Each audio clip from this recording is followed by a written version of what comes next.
Hi, let's talk a little bit about routine. The reason it's important, some people might think, oh, I'm just going to meditate when I need to and that kind of a thing.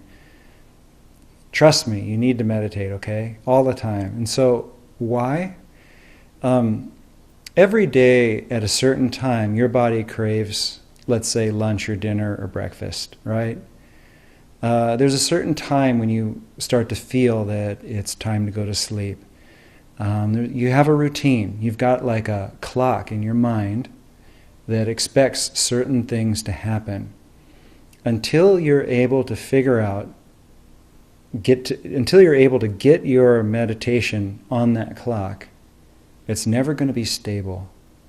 It's always going to be a little bit harder to meditate. It's going to be harder. It's going to be easier to do other things. And meditation's not even going to feel like something you want to do.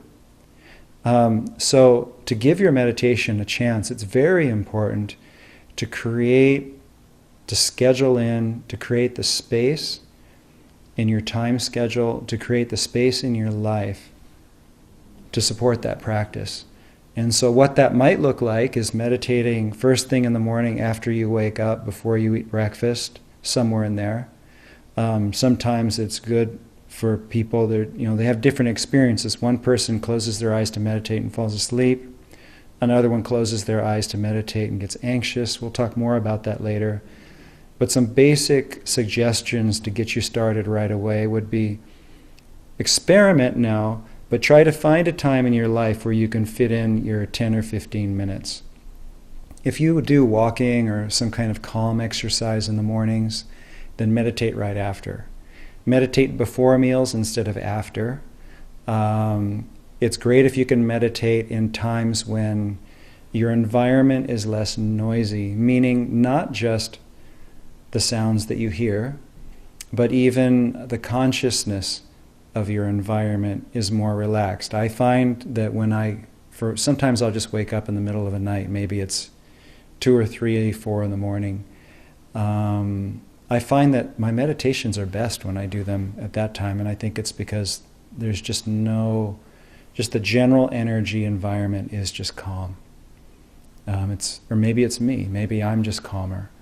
But first thing in the morning, right before dinner, right before bed, experiment and find your slot to make that meditation happen. Also, create a space to meditate in. And so it's sort of like making the space on the material plane. Give it the respect. You have a place to eat dinner. You have a place to sleep. You have a place to bathe. Have a place to meditate. Dedicate a spot to meditation where you have however you like to sit, and you can sit with a tall spine. And just give it some energy right now, and you'll be much more successful at creating a daily practice. And your mind starts to actually expect to meditate just like it does to have a meal. And it will feel weird after a while if you skip your meditation. That's a good place to be. It's a good habit, and it will help you get the benefits out of this class. Good luck.